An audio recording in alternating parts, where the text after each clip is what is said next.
Monsoon express के लेकर सतीश कुमार जी से अनुरोध कि आप हमसे साझा करें अपनी इस पुस्तक के संदर्भ में।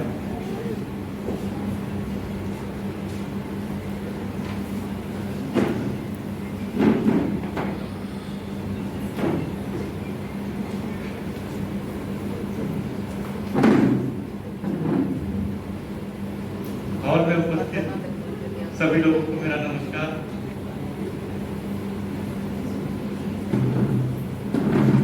मैं नित्यानंद सर और समस्त VLMS टीम का धन्यवाद करता हूं कि आज उनकी वजह से मेरे लिखे शब्दों को एक किताब की शक्ल मिल पाई है।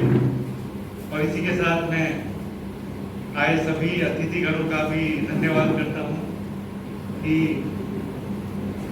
आज उन्होंने इस मंच पर आकर अपनी उपस्थिति दी है और यहाँ पे हम लोगों के लिए ये भी बड़ी हौसला अफजाई की बात है। मैं संक्षिप्त में अपनी परिचय दूंगा। वैसे मैं दिल्ली का ही रहने वाला हूँ, पर फिलहाल मैं हैदराबाद में जॉब करता हूँ और वहीं पे कुछ सालों से रह रहा हूँ। जॉब मेरी IT फील्ड में है और मैं एक शौकिया लेखक हूँ।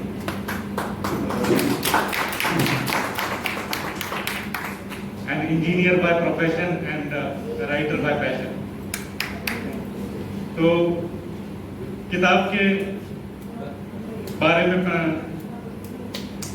बताने से पहले इसके संदर्भ में मैं ख्वाजा मीर साहब का एक शेर कहना चाहूंगा जो कि किताब के संदर्भ में ही है।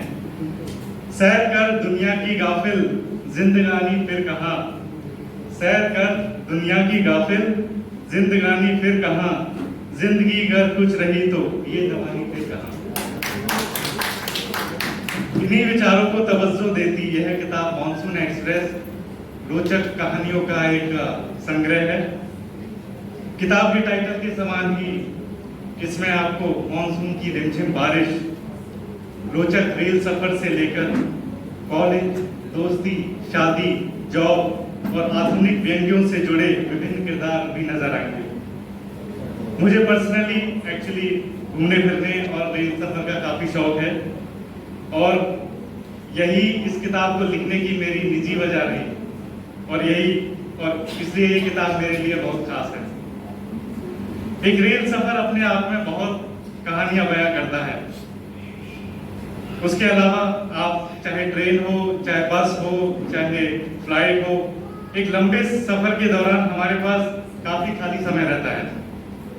सोशल मीडिया के इस दौर में यह किताब भी सफर में एक हमसफर बन जाए तो इतनी मेरी इस किताब के जरिए आपसे आशा है। और इसलिए यह किताब मैं उन घुमक्कड़ों को समर्पित करता हूं जो रेल सफर के बहुत शौकीन हैं। इसके अलावा आप सफर करें या ना करें, पर जब भी मानसून एक्सप्रेस की कहानियां पढ़ेंगे तो आप किसी ना किसी कहानी में आप अपने जीवन के पहलुओं से जरूर जोड़ पाएंगे। ये मैं गारंटी के साथ कहता हूँ। ये मैंने अपना जोड़ दिया। आज की हिंदी भाषा में हम देखते हैं कि अंग्रेजी शब्दों को भी हम थोड़ा इंक्लूड कर देते हैं इसमें और ऐसी हमारी आम भाषा शैली बन चुकी है। इसलिए अपनी बात आम भाषा सरल शब्दों में आप तक पहुंचा सकूं, इसलिए किताब में अंग्रेजी शब्दों का भी थोड़ा उल्लेख नजर आएगा। इस किताब की एक खास बात और ये है कि इसमें सिर्फ यंग जनरेशन ही नहीं बल्कि 10 साल के चिंटू से लेकर आपको 60 साल के रिटायर्ड किरदारों भी नजर आएंगे और हर कहानी एक अलग विषय और घटनाओं का चित्रण करती है और मुझे उम्मीद है यह पाठकों को भरपूर मनोरंजन दे सकेगा। अंत में किताब के बैक कवर पे इस पे मेरी ईमेल आईडी और सोशल मीडिया कॉन्टैक्ट्स हैं, इंस्टाग्राम, यूट्यूब चैनल। तो कोई भी पाठक मुझसे कनेक्ट करना चाहे, मैसेज करना चाहे तो वो लोग मुझसे जुड़ सकते हैं। तो यहाँ पर मैं अपने शब्दों को विराम दूंगा। धन्यवाद।